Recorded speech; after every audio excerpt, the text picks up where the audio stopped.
नमस्कार दोस्तों, आज हम एक बहुत ही प्यारी कविता को समझने वाले हैं, विलियम वर्ड्सवर्थ की द डैफोडिल्स। चलिए इस खूबसूरत कविता की दुनिया में चलते हैं और देखते हैं कि कैसे एक छोटा सा मामूली सा पल जिंदगी भर की खुशी की वजह बन सकता है। अच्छा, कविता शुरू करने से पहले जरा एक बात सोचिए। क्या आपकी जिंदगी में कोई ऐसी याद है, कोई ऐसा पल जिसे जब भी आप याद करते हैं तो आपके चेहरे पर अपने आप एक मुस्कान आ जाती है? बस इसी खूबसूरत एहसास के बारे में है ये कविता। तो किसी भी कविता को अच्छे से समझने के लिए उसके कवि को जानना बहुत ज़रूरी होता है।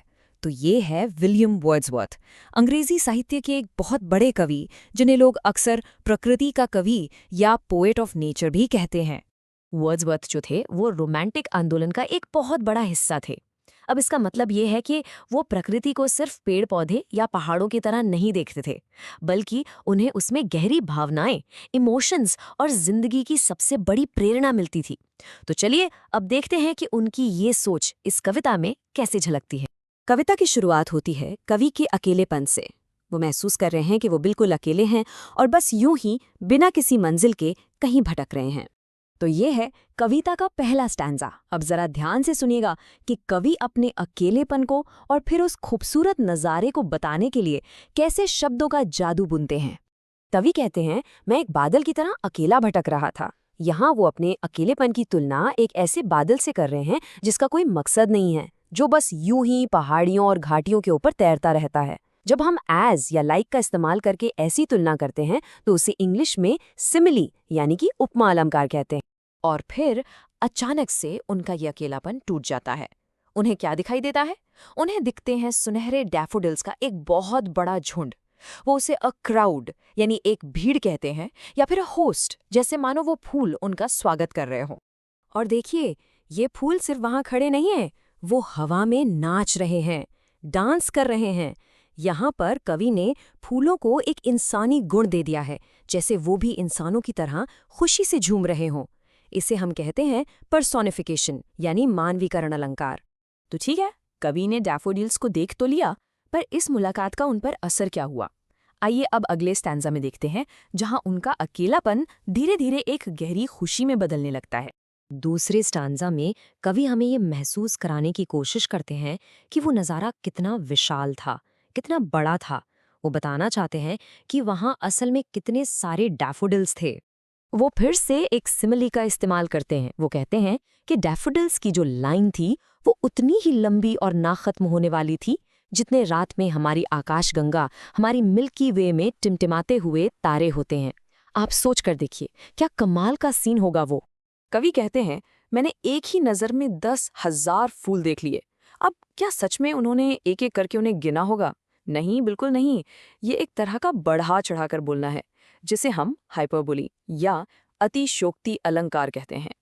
इसका मकसद सिर्फ ये बताना है कि फूल इतने ज्यादा थे, इतने ज्यादा कि उन्हें गिनना नामुमकिन। अब हम आते हैं तीसरे स्टैंजा पर, और यहाँ पर कवि की खुशी जो है वो अपने चरम पर पहुंच जाती है।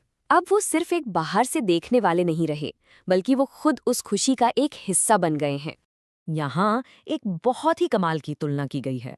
कवि कहते हैं कि पास में जो झील की लहरें थीं, वो भी नाच रही थीं, वो भी चमक रही थीं, लेकिन डैफोडिल्स की खुशी, उनका जोश उन चमकती लहरों से भी कहीं ज्यादा था। वो फूल लहरों से भी ज्यादा जिंदा दिल लग रहे थे। और इतने खुशमिजाज, इतने जिंदा दिल साथियों के बीच कवि कहते हैं कि कोई भी इंसान, और खासकर एक कवि, खुश हुए बिना रह ही नहीं सकता था। मतलब उनकी कंपनी ही इतनी पॉजिटिव थी। कवि बस उस नज़ारे को देखते रहे और देखते रहे, लेकिन उस पल उन्हें इस बात का जरा भी अंदाजा नहीं था कि ये जो सीन वो देख रहे हैं, ये उनके लिए भविष्य में कितना बड़ा धन या कितना बड़ा खजाना साबित होने वाला है। और यही लाइन हमें कविता के आखिरी और सबसे गहरे हिस्से तक ले आती है। यही हमें उस असली धन का मतलब पता चलेगा जिसकी बात कवि कर रहे थे। तो अब ध्यान से सुनिएगा।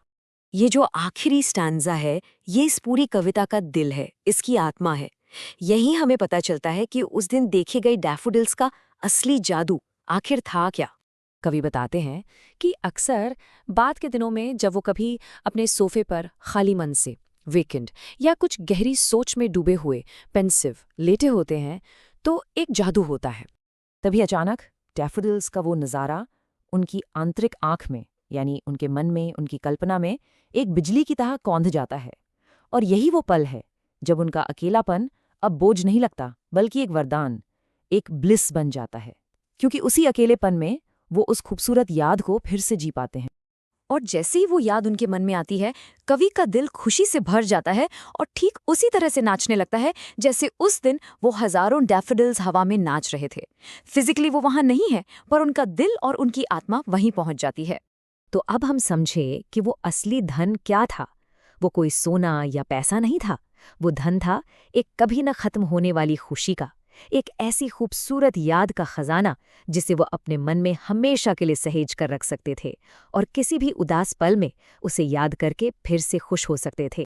तो ये कविता हमें सिखाती है कि हमारी जिंदगी का जो असली खजाना है वो हमारी खूबसूरत यादों में छिपा होता है। तो अब आप सोचिए, आपकी जिंदगी की डैफोडिल मेमोरी कौन सी है? वो कौन सी याद है जो आज भी आपको उतनी ही खुशी देती है? अगर आपको ये एनालिसिस पसंद आया हो और आप ऐसे ही और टॉपिक्स को आसान भाषा में समझना चाहते हैं, तो हमारे चैनल को सब्सक्राइब जरूर करें। हमारे साथ जुड़ने के लिए आपका बहुत बहुत धन्यवाद।